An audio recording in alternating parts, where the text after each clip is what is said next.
Hey guys, how's it going? Michael Troy here. Today we're looking at Batman Year 1, Part 1 and 2 by Frank Miller and David Mazzucchelli. It's a classic. Can't wait to show it to you. Subscribe to my channel, hit like. I'm going to cue the entrance and cue the, what is that thing? Cue the intro, and I'll be right back. Alright, thanks guys. FitzTroytv. Comic book art critiques. Snark, talk, and sarcastic ways. Levels and geeky gaze. Aliens, comics rule the day. Hurry up and turn that page. Michael FitzTroy. Alright, so here we go. Batman Year 1. This is like post Dark Knight. This is sort of like who else should write the beginning of Batman after Crisis on Infinite Earths. And of course, that man is Frank Miller. This is probably some of the best stuff to come out of Frank Miller. Batman the Dark Knight, Batman Year 1. This is like so amazing and exciting. I remember this coming out, and I'm definitely more a fan of like traditional comic book artists, but like the 80s generation, like super detailed, and maybe like we'll say late 70s, early 80s, blah blah blah. Like Michael Golden and Art Adams and John Byrne, George Perez. So to me, David Mazzucchelli is sort of like my introduction to noir in a way, because he has such, like a dark, simpler style, but I remember being completely blown away by this and just thinking it's so cool. So I'm contributing to, there's a fan-made book coming out. It's basically a tribute recreation of Batman Year 1, and I'm doing 2 pages. They're actually already done. I think it's, I don't know when it's coming out, but probably beginning of next year. And I cannot wait to show it off and everyone to see it, because it's super cool. So anyway, it's based on the original, and this is just sort of like, tells the beginnings of Catwoman and, and young Commissioner Gordon, and of course it's full of all the great Frank Miller tropes. Oh my gosh, chills. Remember when George Perez, this was such an exciting time in comic books. I mean, you have John Byrne doing Superman, you have George Perez doing Wonder Woman, you have Frank Miller doing Batman. I mean, I honestly don't think it gets much better than that. Do you? The art in here is so good. It's so, like, he's just such a master storyteller, and it's just the subtlety, and it's just so, the art is just perfect for the story. See, that's how, like, I want to see Batman's parents' origin told.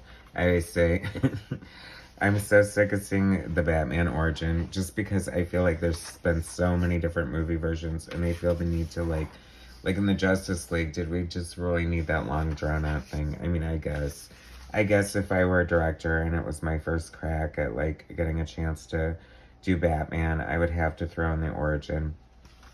But as I say, it's gotten to the point where I almost want to reach through the camera, grab the gun, and shoot his parents myself. I know that sounds extreme and harsh, and I don't really feel that way. Anyway, gorgeous pages. The colors in here are so good. So, Richmond Lewis, colorist, Todd Klein, letterer. Very cool. Denny O'Neil, editor. Batman legend himself. Great pages with Selena Kyle. My pages are Catwoman pages. I had to jump on those because she doesn't make a ton of appearances in here. And of course, she's a prostitute. She has a pimp. I don't know. It's very... I don't think any of that would be happening today. Times are so different now, but it is what it is. And it's a great story. So, I mean, look at this panel here. It's just his use of blacks and, like, spotting blacks, and his use of negative space is just so on point, and just so, like, I don't know, it just seems so effortless. And of course, I mean, I don't know how much thinking or, process goes into Even as much as I like his work, usually when I like an artist a lot, I read a lot of interviews with them and just, like to read articles and just get background information and get into their head. So cool. Actually, I'll take that image by David Mazzucchelli over and over again any day of the week. That is super cool. I cannot wait to see this fan-made book, Batman Year One. Boy, I mean, it doesn't even break my heart to see like a tear on the back of this cover like that, because I know that I read it a million times and I loved it.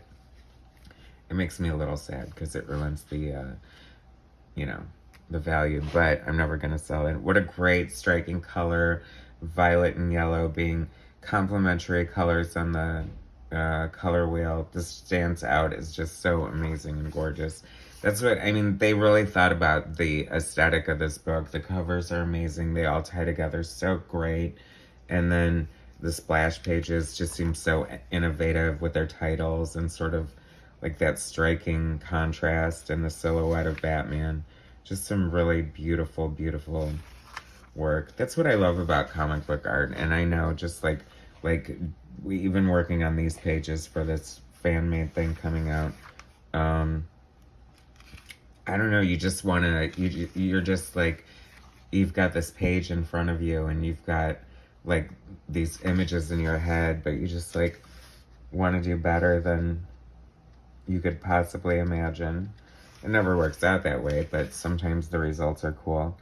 And there's just so many cool things going on. This is just like, this is so grim and gritty and noir, and oh, the palette is just gorgeous. I tried to do in my version like a sort of similar palette in the fact that it's pretty saturated, and I had to go, of course, amp it up and go all day glow and everything, just because that's how I roll, and I'm all neon and candy and shit, but what can I tell you? Captain Atom, such a good series. I do have some of those, or one I think I'm going to go over with you guys in another episode, because the art by Patrick Broderick is really, really good. This is so much fun. I love this book. It's such a great story. If you guys haven't read Batman Year One in a hot minute, you need to go do it. I mean, this is like sort of like Alex Toth art, like the economy of line is just amazing. Like, just like knowing when to pull back and not overdo it, but then going ahead and putting in detail when necessary. It just really, he seems like a disciple of Alex Toth. I don't know who his influences are, but I definitely see a sort of similar aesthetic. Poor Commissioner Gordon, or is that Gordon? No, it's not Gordon. I'm sorry. I was like, damn, he can't catch a break, can he? After what the Joker did and the Killing Joke. Oh my god. Oh yeah, I love this too. Oh my god, I was so excited about Alan Davis doing Detective Comics, and I don't even know if I got it or not, but I know I definitely eventually caught up with Alan Davis on Batman, like at least with Batman and the Outsiders. Anyway, the art in here is so good. I love it. It's like the cinematography, if you will, is just amazing. The color palette is gorgeous. Such an exciting book. Such a great choice to do like a fan-made version. I can't wait until it's time for it to come out. It's going to be so cool. Anyway, you guys, oh, Batman's back. The Outsiders on their own. I've re-fallen in love with The Outsiders. I just got my Batman and The Outsiders. I did another video on that if you guys want to check it out. But I'm like so in awe of Jim Aparo's art. I just love his art so much. It's so classic and so quintessential, and just like, there's just even something so striking about that Batman silhouette. It's pretty freaking amazing. Yes, I will take a subscription for $10 for a year of comics. Absolutely. Anyway, so that's just the first part. Hopefully I'll cough up the second part. But just a glimpse into Batman Year One. Amazing stuff by Frank Miller and David Mazzucchelli, a classic. Definitely check it out if you guys haven't before. Thanks so much for watching.